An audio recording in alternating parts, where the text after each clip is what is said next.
Entonces, familia, continuamos con nuestro estudio de esta carta. Esta carta es una carta escrita por el apóstol Pablo a un joven pastor llamado Timoteo, quien está en este momento pastoreando la iglesia de Éfeso, una iglesia bien famosa, ¿no? Bien conocida dentro de todas las que se fundaron en este primer siglo, en los primeros años de existencia de la iglesia de Cristo. La iglesia de Éfeso fue una iglesia muy importante. Y el apóstol Pablo le escribe a Timoteo para que sepa cómo conducirse en la iglesia de Cristo, para saber cómo él debía enfrentar las distintas situaciones que le tocaba vivir como un joven pastor. Y dentro de esas cosas tenía que confrontar a ciertas personas que estaban enseñando doctrinas falsas, doctrinas equivocadas. Él los tuvo que confrontar, él los tenía que hacer. De alguna forma él tenía una apariencia bastante débil, bastante joven, era un hombre muy enfermizo además, pero algo importante, que Dios no usa a la gente más capacitada para su gloria. O sea, Dios usa a las personas que tienen un corazón dispuesto a servirle, sino mira a los personajes de la Biblia. Por ejemplo, el mismo David. David era el menospreciado de toda una gama de hermanos. Muchos de sus hermanos eran fuertes, hombres de guerra. David era una apariencia bastante frágil, débil para ser un rey, pero eso no le importa a Dios. Lo que Dios quiere es nuestro corazón, y es que tu corazón esté en la posición correcta, y eso es muy importante. Dios no necesita de nuestras capacidades. Entonces Timoteo es un chico enfermizo, tiene recomendaciones incluso más adelante para que él no beba agua, porque el agua de la época obviamente no era potable, y él vivía enfermo, con muchos dolores estomacales, de apariencia joven y débil, pero él tenía que pastorear la iglesia. Él tenía que hacer ciertos mandatos de Pablo, y los tenía que ejecutar en la iglesia. Entonces, lo que vemos nosotros en este capítulo 5, familia, es cómo Timoteo debía pastorear los distintos grupos que hay en la iglesia. Y me encanta eso de la iglesia. La iglesia es un grupo no cerrado, es un grupo abierto a cualquier persona de cualquier edad, de cualquier condición. Y entonces dentro de la iglesia hay una serie y una gama de personas de diferentes lugares, de diferentes incluso idiomas a veces, idiosincrasias, distintas edades, distintos grupos etarios en que conviven y convivimos en la iglesia de Cristo. Entonces lo que Pablo hace desde el capítulo 5, en el capítulo 5 particularmente, es cómo Timoteo debe pastorear estos distintos grupos que nosotros vemos en la iglesia, ¿verdad? Y lo primero que hace es dirigirse a Timoteo para el trato específicamente con el anciano, en el versículo 1 del capítulo 5. Cuando dice anciano en este versículo, no se refiere a los ancianos que nosotros vimos en el capítulo los capítulos anteriores, refiriéndose a los líderes de la iglesia, sino que al mencionar anciano en este versículo se está refiriendo al grupo etario de ancianos. ¿Se entiende eso? De los hombres mayores de la iglesia. Y me encanta eso, porque esto significa que en la iglesia de Éfeso había ancianos, había personas mayores, había personas con canas, y eso es bueno. Así que gloria a Dios por eso. Y todos son bienvenidos. Entonces me gusta eso, porque habían personas mayores, pero fíjate algo, que tenían un pastor joven. Interesante, ¿no? Porque a veces uno puede pensar, bueno, ancianos necesitan un pastor. Los pastores normalmente que yo conocí en mi infancia, en mi niñez, todos eran canosos y viejitos. O sea, sin menospreciar, ¿no? Pero sí, así era el estigma que uno tenía de un pastor. Hasta que llegué a esta iglesia. En esta iglesia fue la primera iglesia que conocí un pastor que era como alguien similar, y andaba por ahí, y tampoco era muy identificable, porque era como todos nosotros, no tenía una vestimenta diferente que la que nosotros teníamos o que la media de la gente tenía. Entonces llegué a este lugar, a esta congregación, y me di cuenta de que en realidad ser un pastor no significa verse de una forma ni tener una edad. Para ser un pastor simplemente se necesita un corazón dispuesto a servir al Señor, y dispuesto a servirle con todo el corazón. Entonces, los ancianos, los mayores, tenían que ser pastoreados también. Y eso es un tema importante. Nadie de nosotros, por muy años que lleve en una congregación, ninguno o todos necesitamos ser pastoreados. ¿Se entiende eso? Podemos tener mucha edad, podemos tener muchos años, pero todos necesitamos ser pastoreados y tenemos nuestros pastores que nos enseñan. Yo tengo mis pastores, ellos me enseñan y yo voy a seguir siendo una oveja hasta el último día de mi vida. Necesito oír y voy a ser reprendido muchas veces. Y esa es la labor pastoral que muchas veces no se entiende, que el pastor debe reprender, el pastor debe llamar la atención, el pastor debe confrontar situaciones que a veces nosotros no nos gusta, pero que son necesarios hacerlo. Entonces lo que dice Pablo a Timoteo no es que no reprenda al anciano, al de mayor edad, pero que no lo haga con dureza. Y esa palabra es importante, es decir, que no sea agresivo al momento de tener que confrontar a un anciano. Esa palabra en el griego, dureza, es agresividad. Es decir, sin agresividad. Eso es muy importante hacerlo. Pablo no está diciéndole a Timoteo, ¿sabes qué? Como son viejitos, como son ancianitos, déjalo que hagan lo que quieran. No, él no dice eso. Él dice, ellos necesitan ser pastoreados, por mucha edad que tengan. Y hay muchas personas que tienen mucha edad, pero necesitan seguir siendo pastoreados, ¿no? Yo no dejo de ser pastoreado. Hasta el último día de mi vida voy a necesitar serlo. Y necesito ese corazón, ¿ok? Entonces Pablo no está diciendo con esto a Timoteo que no pastoree a los más viejitos. Está diciendo, hazlo, pero hazlo con un corazón no agresivo, respetando al anciano. ¿Y sabes qué vemos en la Biblia normalmente? Vemos que sí, el anciano, el de mayor edad, necesita, y nosotros necesitamos respetarlo, necesitamos tener ciertas consideraciones con ellos. Mira, anda un poco a Proverbios.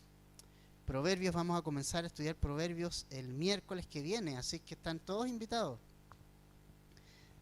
A las 7:30, todos los miércoles, vamos a iniciar el miércoles que viene el estudio de Proverbios. Así que va a ser genial eso. Pero vamos ahí a Proverbios, capítulo 16, versículo 31, por favor. Mira lo que dice ahí. Proverbios 16, 31. Nos dice lo siguiente: la cabeza canosa es corona de gloria y se encuentra en el camino de la justicia. Interesante, ¿no? La cabeza canosa, es decir, el anciano o anciana, es corona de gloria. Una de las cosas más tristes que nosotros vemos en nuestra sociedad y que habla de lo lejos que estamos de Dios es el trato que se le da a la tercera edad, a los ancianos, en todo lugar, en la familia, en la iglesia, no son considerados, y Pablo nos dice aquí, ellos tienen que ser considerados, son parte de la iglesia. Y el tema es que no es que no se reprenda, sino el punto es no hacerlo con la agresividad y la dureza que uno vaya a dañar el corazón del anciano, que obviamente es un poco más sensible que el resto de las personas. Está ya en el ocaso de su vida, está a punto de llegar a la meta de poder ir al cara a cara al encuentro con el Señor y necesita ser considerado. ¿Cómo debe hacerse entonces? Debe hacerse exhortándolo como a un padre. Qué hermoso eso. Fíjate que las relaciones en la iglesia son familiares. Nosotros tenemos nuestra familia sanguínea, pero en la iglesia se debe dar esa familiaridad. Debe haber esa unidad en la iglesia, tal forma que seamos una familia, y eso nosotros siempre lo recalcamos en esta iglesia. Somos familia, siempre lo decimos, familia en Cristo, somos una familia. Y dentro de la familia hay padres, ¿verdad? Hay padres, hay abuelitos. Entonces la manera de exhortar del pastor hacia estos ancianitos es de una forma de hijo a padre, de una manera paternal, como cuando un hijo aconseja a su padre cuando no está tomando buenas decisiones. Porque lo que no podemos dejar de hacer los pastores es de hablar cuando tú ves que alguien está tomando un camino y una dirección equivocada. Nosotros como pastores responsables, el pastor que no es que es asalariado, dice Jesús, el que no le importan las ovejas, en Juan capítulo 10, ¿qué hace? Ve las ovejas que van hacia una dirección y no les importa. Le da exactamente lo mismo porque las ovejas no son de él. Pero el pastor, el buen pastor, el que sabe que las ovejas son de él, él va y toma la oveja para que la oveja no caiga. Y no caiga en el precipicio, ni en el peligro. Ese es el buen pastor. Y eso lo trasladamos al oficio o al llamado de pastor, y es exactamente lo que un pastor debe hacer. Cuando ve que alguien, sea de la edad que sea, va hacia una dirección, tiene la obligación, realmente la obligación de hablar y de ver, hey, vas por una mala dirección. Eso también lo tiene que hacer con los ancianos, pero de la forma en que un hijo habla al padre. Eso es muy, muy, muy importante. No como lo haría con alguien más joven, alguien más de su edad, que a lo mejor aguanta un poco más, pero el anciano es alguien que necesita ser tratado con delicadeza. ¿Sí? Lo segundo, también tiene que pastorear a los más jóvenes. O sea, Timoteo también, dentro del grupo de la iglesia, van a haber personas más jóvenes. Y también Timoteo los tiene que pastorear. ¿Okay? Es un grupo que no queda fuera. Los más jóvenes y todo su espíritu aventurero y toda su fuerza es aprovechable, pero deben ser pastoreados. Y el pastor también debe estar ahí. Fíjate que es importante. No le dice Timoteo, o Pablo a Timoteo, que delegue a los jóvenes a otro grupo. Él mismo, Timoteo, los tiene que pastorear. Y no está mal que haya un encargado para jóvenes y eso, pero el pastor siempre debe de pastorear aún a los más jovencitos. ¿Y cómo lo debe de hacer? Como un hermano, viéndolos como hermanos. ¿Te fijas que las relaciones familiares se trasladan a la iglesia? Como tú le hablas a tu hermano o a tu hermana, como algo cercano, como alguien que es parte de tu familia y que tú no quieres que tome malas decisiones y que tiene que seguir al Señor. Cuando tú ves también que él está en peligro, necesitas advertirle que está en peligro. Entonces, a los hermanos o a los jóvenes debe hacerlo también como hermanos. A las ancianas como a madres también, ¿verdad? ¿Te fijas que las relaciones familiares se dan en la iglesia? A las más ancianitas como a madres, como a personas que también se merecen la honra nuestra. Honra a tu padre y a tu madre. Es el primer mandamiento con promesa, dijo Jesús. Entonces, las mamás de la iglesia, las ancianitas de la iglesia también deben ser pastoreadas como un hijo le habla a una madre respetuosamente, honrosamente, honrando sus canas, honrando su experiencia, honrando su vida dedicada a Cristo. Y luego, el grupo, yo digo, más controversial para un pastor. A las más jóvenes como hermanas, y ahora agrega algo que no había agregado antes, con toda pureza. Porque, esto es importante, el pastor sí puede ministrar a una jovencita, ¿ok? No es que no puede. Sin embargo, nosotros tenemos que tener mucho cuidado con eso, y con mi esposa hemos conversado normalmente este asunto, y es que es mucho mejor ministrar a la luz de todos cuando una jovencita necesita ser ministrada. Yo en lo personal prefiero que lo haga ella, pero no está mal que se acerquen al pastor. Sin embargo, necesito entender que la debo de pastorear como a hermanas y además con toda pureza. ¿Qué significa eso? Sin frases de doble interpretación y sin coquetería, ¿ok? Eso es muy importante. Que no dé lugar a que la chica entienda o malentienda algo que uno está diciendo. Tiene que ser con toda pureza, con toda santidad, con las mejores intenciones y de forma tal que simplemente lo que se diga proceda de Dios y nada más que de Dios. Y eso es muy importante hacerlo, porque obviamente han habido casos que son terribles y que han provocado el tropiezo de muchos pastores, de muchos movimientos. Se han venido abajo por este asunto, ¿no? De un mal momento del pastor con una chica, con una joven, y eso nosotros lo tenemos que cuidar. Por eso es preferible siempre ministrar a una mujer delante, en público, con la esposa, idealmente. No siempre va a estar al lado de la esposa, pero en lo que respecta a mí es mucho mejor. Si no está, hacerlo en un espacio abierto, con todos. Si hay una oficina, ojalá todo abierto, vidrios y todo abierto, porque uno no tiene que dar ocasión de caer a la carne. El espíritu está dispuesto, o sea, el espíritu quiere hacerlo bien, pero la carne quiere hacerlo mal. O sea, la carne es débil. Eso le dijo Jesús a Pedro, ¿o no? Le dijo, Pedro, el espíritu está dispuesto, pero la carne es débil. Y Pedro lo corrigió a Jesús. Pedro le dijo, no, Señor, no. O sea, yo voy a seguirte hasta morir, ¿no? Pero Pedro ahí tuvo que aprender y ser confrontado con su triste realidad, de entender que él no sabe más que Jesús. Entonces, nosotros debemos de entender que no sabemos más que Jesús. Jesús sabe más que nosotros. Y nosotros que nos creemos sabios. El miércoles vamos a comenzar la serie de Proverbios. De verdad te invito, a estar genial. Vamos a ver realmente lo que es ser un sabio, que no es nada que ver con lo que el mundo nos presenta y lo que nosotros muchas veces pensamos. Pero nos creemos sabios sin serlo. Somos necios, no sabemos vivir. No sabemos vivir.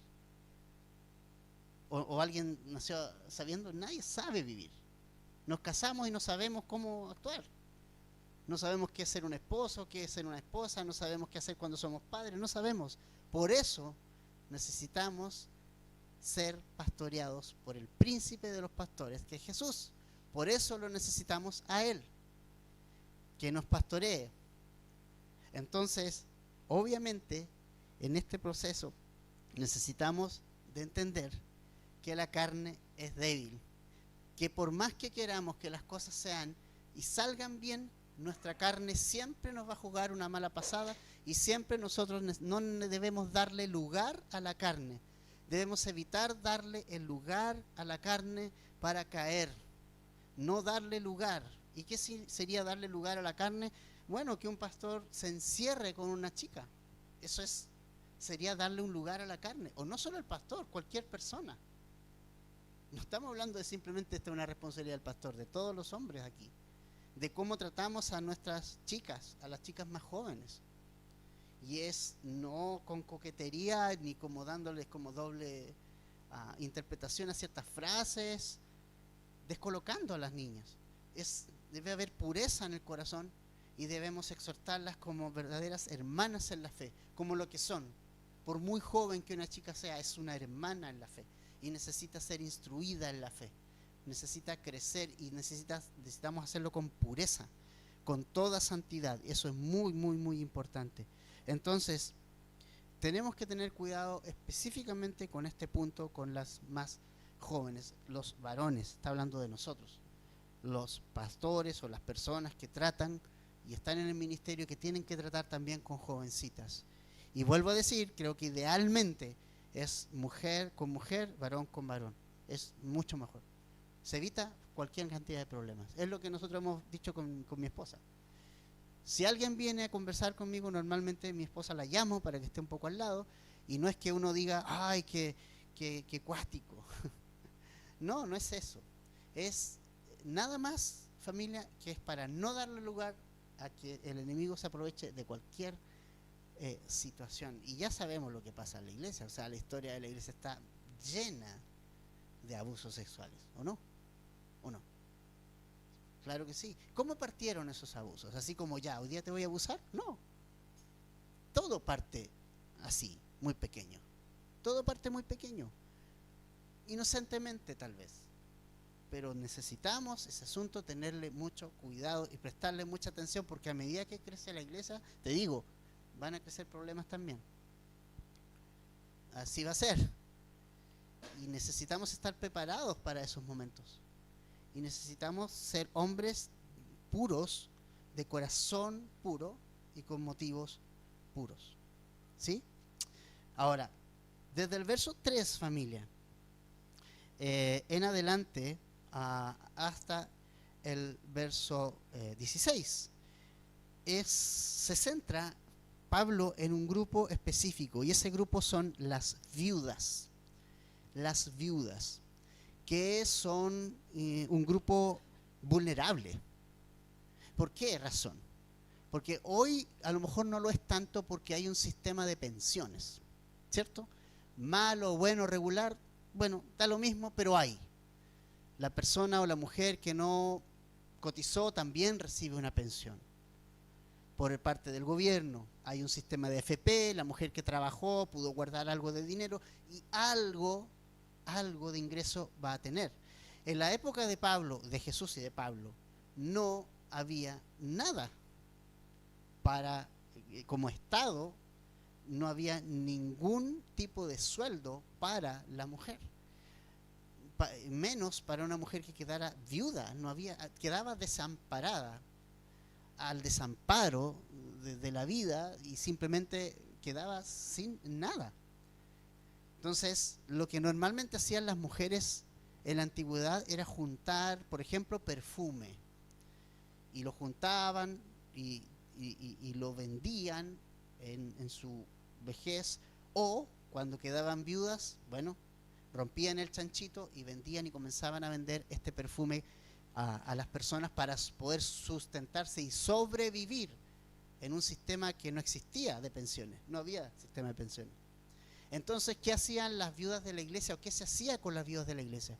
La iglesia tomaba el paso de ayudar, de llevarles ayuda.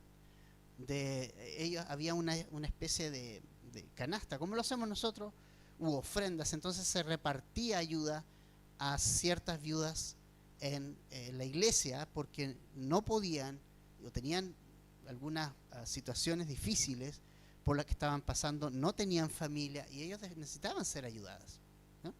Entonces estos versos lo que nos van a mostrar es cuáles son los requisitos para que la ayuda a estas viudas pudieran ser efectivas. ¿Ya? Mira lo que dice el verso 3. Dice, honra a las viudas que en verdad son viudas. Pero si alguna viuda tiene hijos o nietos, que aprendan estos primero a mostrar piedad para con su propia familia y a recompensar a sus padres, porque esto es agradable delante de Dios. Sin embargo, la que en verdad es viuda y se ha quedado sola, tiene su esperanza en Dios y continúa en súplicas y oraciones noche y día. Pero la que se entrega a los placeres desenfrenados, aún viviendo, está muerta. Ordena también estas cosas para que sean irreprochables. Pero si alguien no provee para los suyos, y especialmente para los de su casa, ha negado la fe y es peor que un incrédulo. Entonces, en este pasaje, Pablo instruye específicamente a Timoteo cuáles son las personas que van a ser ayudadas, cuáles van a ser puestas en una lista, cuáles viudas van a ser puestas en la lista para ser ayudadas. Primero, Pablo nos enseña a diferenciar entre dos tipos de viudas, las que son y las que no son. ¿En qué sentido? En que hay viudas que tienen familia, ¿ok? Hay viudas que tenían nietos, que tenían hijos, y lo que Pablo nos enseña es que los responsables de mantener a una viuda que tiene familia no es la iglesia. ¿Se entiende eso? Los responsables por mantener a una viuda es la familia, nietos, hijos, parientes. Ellos son los responsables de mantener a su familiar, a esta mujer, que ha quedado viuda. Entonces, eso es muy importante. Hay que diferenciar cuáles son realmente las viudas que requieren ayuda. Entonces, si alguna viuda tenía hijos o nietos, ellos debían ser piadosos y ellos debían recompensar a sus padres o a sus abuelos, porque finalmente eso es lo que a Dios le agrada. O sea, a Dios le agrada que a una viuda, a una mujer sola, sus hijos y sus nietos le provean y le ayuden. Eso es agradable para Dios. Eso es agradable delante de Dios. Eso es lo que Dios quiere. Eso es lo que nos manda la palabra hacer con las personas ancianas, con las personas viudas específicamente aquí. Y es importante eso. Ellos deben aprender a mostrar piedad en su propia familia. Y eso es importante. Pablo cambia el foco y dice, antes de la iglesia está la familia. Y la familia es el foco de Pablo. Y está diciendo, la familia debe cumplir este deber de poder dar a sus viudas lo que ellos necesitan. Cambia el foco, ¿no? Eso es lo primero. ¿Es bueno ayudar en la iglesia? Sí, pero primeramente es necesario ayudar, la familia debe ayudar a sus propios viudas. Eso es muy importante, ¿ya? Ahora, otra cosa también, hay viudas que sí han quedado solas, ¿verdad? No tienen familia, no tienen nietos, no han quedado hijos, o a lo mejor como esta nueva realidad de hoy, que no era tanta antes, que los hijos se han ido bastante lejos, o están bastante lejos, pero aún así, un hijo puede ayudar a alguien de la lejanía, ¿no? Hay métodos de envío de dinero, por ejemplo, que es posible hacer. Pero en este tiempo no lo era. Entonces, la que ha quedado sola, sin familia, dice que tiene su esperanza puesta en Dios. Esto es maravilloso porque la viuda no está desamparada si tiene a Cristo. Una viuda no está sola si tiene al Señor. Su esperanza es Él. Y una viuda sin familia tiene el tiempo para dedicarlo a la oración, a las continuas súplicas, dice noche y día. Y esto es tremendo, porque a veces nosotros pensamos, y a veces una mujer anciana, viuda, puede pensar, ¿qué puedo hacer por la iglesia ahora si ya estoy anciana, verdad? Ya no puedo ir ni siquiera a congregarme, porque no sé, tengo problemas en las piernas, o no puedo. Puede hacer algo muy importante, y es rogar y orar día y noche por su familia en la fe, por los hermanos, por el pastor, por el ministerio. Lo puede hacer, tiene todo el tiempo del mundo para hacerlo, y eso es un tremendo ministerio para la viuda que realmente está sola, ¿no? Y lo diferencia Pablo de otra viuda, dice, pero a la que se entrega a los placeres, el verso 6, desenfrenados, aún viviendo está muerta. O sea, hay otro tipo de viuda, ¿ves? Que en lugar de dedicarse a la oración y al ministerio de la oración día y noche, han decidido seguir sus propias pasiones, han decidido dejar al Señor de lado y han decidido vivir en sus carnalidades, en estos placeres desenfrenados, y dice Pablo que ellas están vivas físicamente pero muertas espiritualmente. ¿Y qué tiene que hacer Timoteo con esas mujeres? Con esas viudas. Verso 7. Ordena también estas cosas para que sean irreprochables. O sea, Timoteo tenía que ministrar a estas mujeres y tenía que exhortarlas a ser irreprochables, que dejen su conducta carnal, que dejen sus pecados, que dejen su sensualidad y puedan venir a Cristo. Y es interesante como dice acá esta frase, viviendo, dice, está muerta. ¿Cómo es eso? ¿Cómo es que alguien que está vivo y respirando está muerto? Sí, es así. Las personas que han decidido separarse de Cristo, que han decidido seguir su carne, que han decidido seguir su propio camino y se han apartado de Cristo, están vivos pero muertos a la vez. ¿Por qué? Porque han perdido lo más importante, su comunión íntima con Cristo, y se han ido tras la carnalidad, tras los pecados de este mundo. Hay muchas personas vivas en este mundo, pero que están totalmente muertas espiritualmente.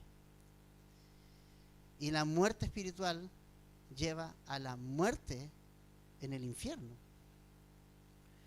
La paga del pecado es muerte. Y cuando yo me separo de Cristo, cuando decido vivir mi propia vida y a mi propio estilo, voy a llegar a la muerte. Y ejemplos en la Biblia, muchos, de cuántas personas viviendo estaban muertas espiritualmente. Pablo, nos dice esto y nos advierte respecto de estas cosas. Que hay muchas personas que viven pero están muertas. Necesitamos examinar nuestro corazón si estamos con vida o no, ¿verdad? El cristiano tiene signos vitales, activos. El cristiano tiene signos vitales. Eso es muy importante. El cristiano evidencia signos vitales de vida. Da señales de vida, ¿no? Cuando tú un cristiano lo pones es como si le pones la maquinita del corazón, debe marcar algo en esa hojita. Tut, tut, tut. Debe haber signos vitales, pues. Algo debe haber. Alguien dice, pero es que uno tiene que cambiar completamente. Bueno, algunos cambian completamente, otros es un proceso. Hay personas que son transformadas de un día para otro, otros no. Pero lo importante es mostrar señales vitales, signos vitales. A lo mejor no hay fruto, pero hay una hojita verde al menos, ¿o no? Una varillita que está reverdeciendo y que está dando una hojita. Ya te da la idea de que algo puede llegar a pasar. Signos vitales, pues. El cristiano tiene que tener signos vitales. Si no tiene signos vitales, está muerto. ¿Se entiende? Eso es muy importante. Hay muchos cristianos que están muriendo espiritualmente, aunque están vivos. Y necesitamos siempre revisar nuestro corazón con eso. Estas mujeres viudas estaban vivas, pero muertas espiritualmente, y necesitaban ser confrontadas por Timoteo. Necesitaba Timoteo enfrentarlas y decir, hey, ustedes van directo al precipicio. Si no nos importara nada, no diríamos nada, pero nos importa, entonces hay que decirlo. Es muy importante eso, muy importante. Vivos, pero están muertos. No tienen señales de vida, pero el cristiano real tiene señales de vida. Entonces lo que Timoteo debía hacer era ordenar estas cosas para que sean irreprochables, ¿sí? Ahora, el verso 8 es bastante fuerte, pero claro, dice, pero si alguien no provee para los suyos, y especialmente para los de su casa, mira, ha negado la fe y es peor que un incrédulo. Tú puedes pensar, ¿hay algo peor que alguien que no conozca a Cristo? ¿Hay algo peor que alguien que no conozca a Cristo? Sí, hay algo peor. Es alguien que dice que lo conoce, pero no lo conoce. Eso es peor. ¿Se entiende? Porque el que no conoce a Cristo no lo conoce nada más. No tiene una experiencia con Él. Y ya, tú sabes que no. Pero alguien que se identifica como alguien que lo conoce, pero que no lo conoce en realidad, no hay signos vitales, es peor que un incrédulo. Porque al que sabe, más se le demanda. Más se le demanda.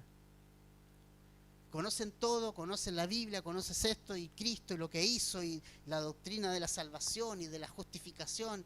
Maravilloso, pero ¿qué pasa? ¿Hay signos de vida o no hay signos de vida? ¿Eso ha dado en ti, ha producido las señales de vida o no? Hay algo peor que un incrédulo. Y algo peor que un incrédulo era alguien que decía que era creyente y no proveyera para los suyos y dejara una viuda desamparada. Esa era una señal de que no había vida,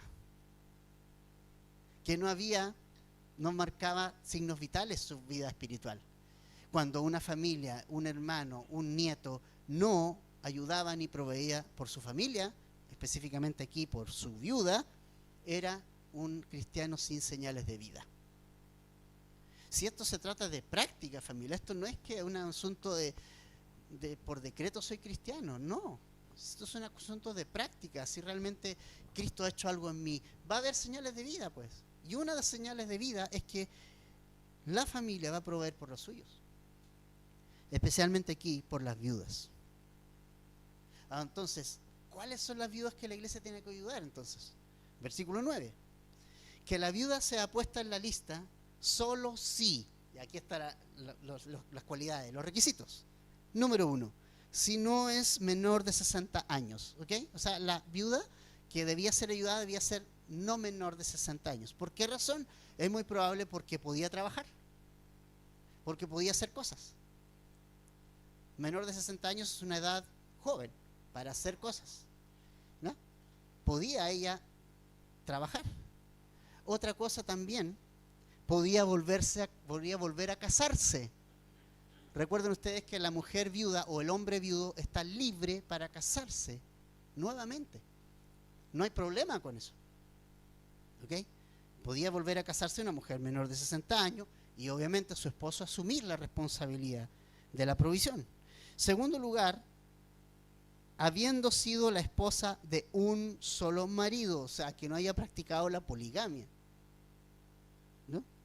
Tercero, que tenga testimonio de buenas obras. O sea, que la mujer que se va a ayudar haya participado en la congregación local y se haya identificado como alguien que servía en la iglesia local. No simplemente alguien que venía por la ayuda.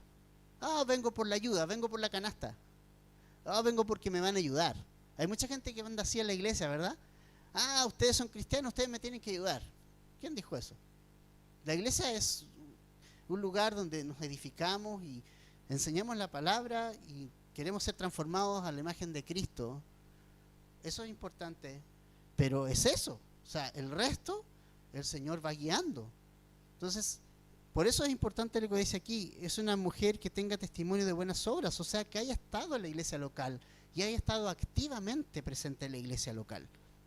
Luego, el punto 4, si ha criado hijos.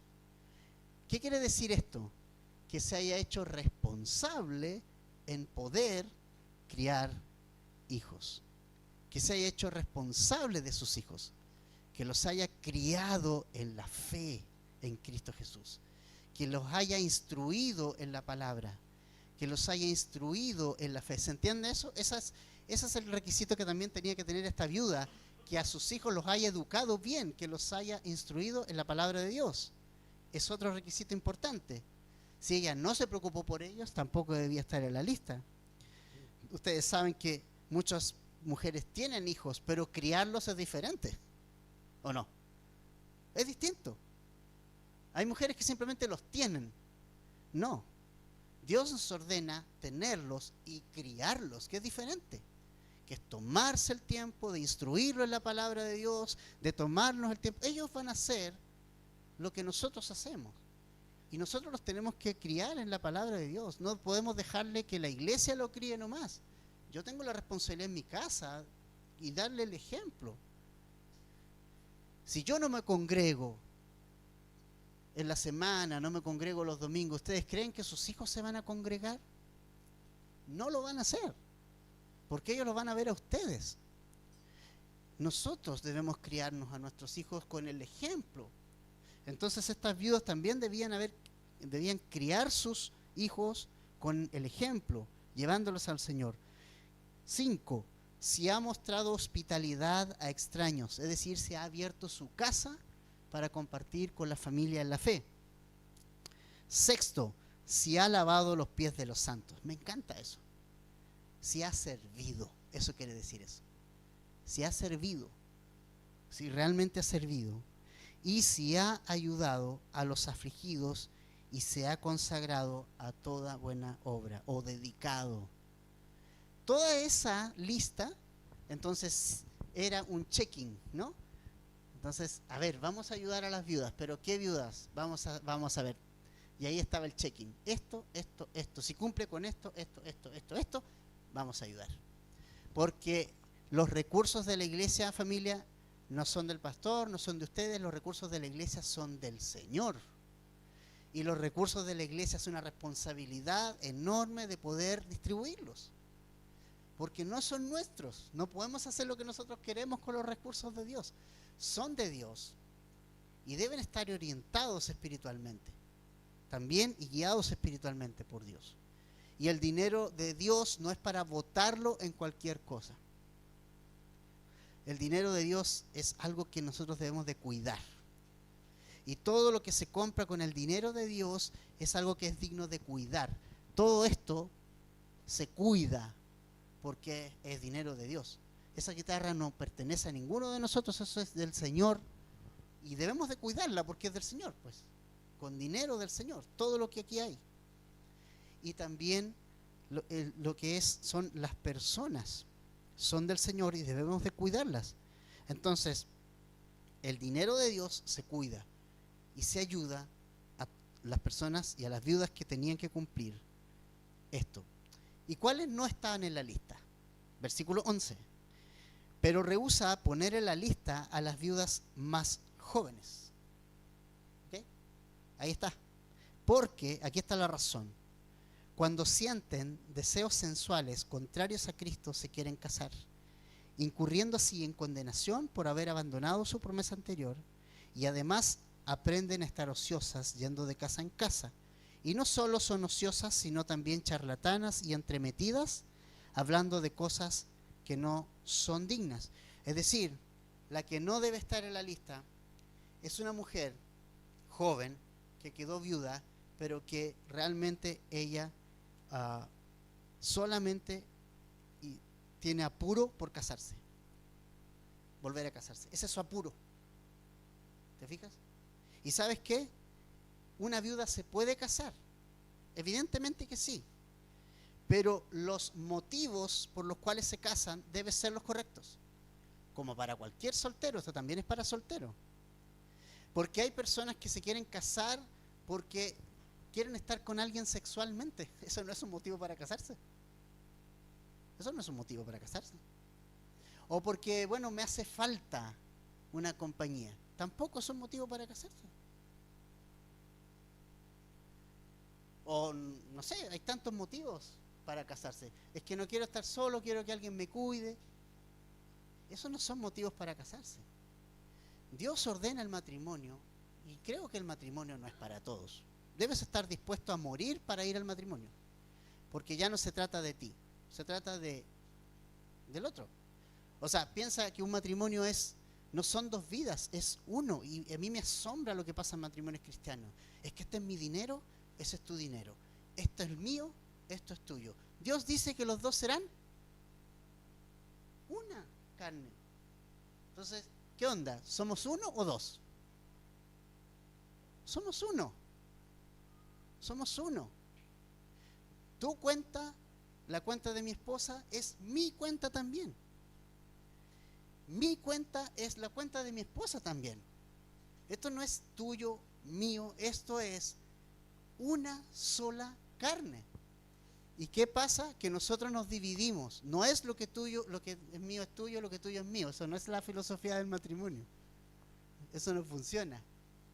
Dios nos ha hecho una sola carne. No somos dos personas, somos uno, y eso tenemos que ponerlo en la mente y en el corazón. Ese es el origen del matrimonio. Y la única, podríamos decir, el motivo para casarse realmente es que sea para glorificar a Cristo, sea para servir a alguien, sea para madurar, para crecer y para servir a alguien. Esa es la finalidad del matrimonio, servir al otro.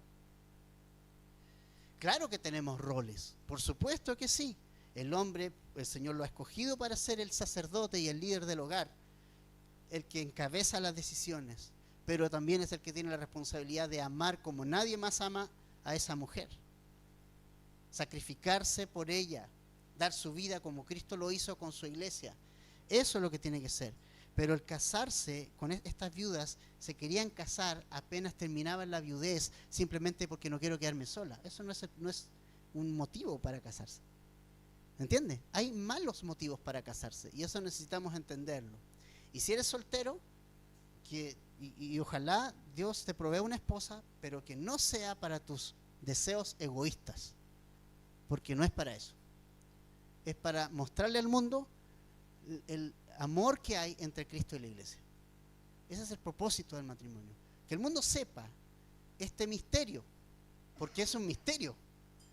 Ya no serán dos, sino uno. Es un tremendo misterio porque somos dos. Yo veo dos personas, hombre y mujer. Pero es un misterio, porque aún siendo dos, pueden llegar a ser uno solo, en Cristo. Entonces, fíjate, no pongas en la lista a las viudas jóvenes, porque lo único que quieren, muchas de ellas, es volver a casarse rápido, pero con motivos equivocados. Eso es muy importante, ¿no? Entonces dice al verso 13, y además aprende a estar ociosas. Aprenden, fíjate, es una costumbre. Por fin libre, entonces voy a ir donde los vecinas y me voy a poner a matear.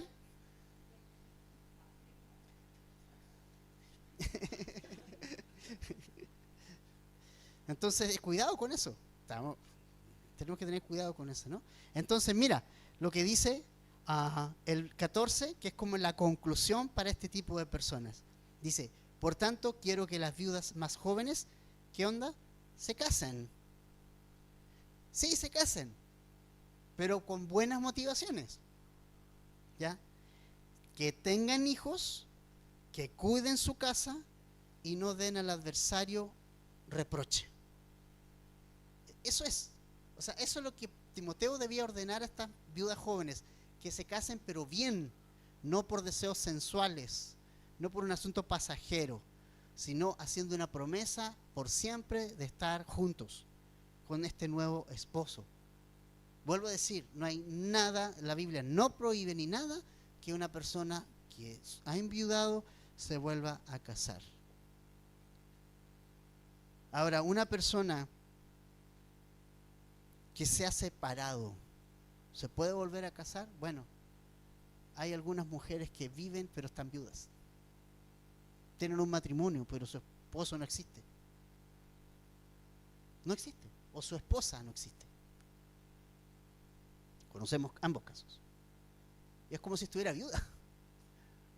Si el esposo no existe, no cumple, o la esposa no existe y no cumple, es como si estuviera viuda realmente, como el esposo está muerto.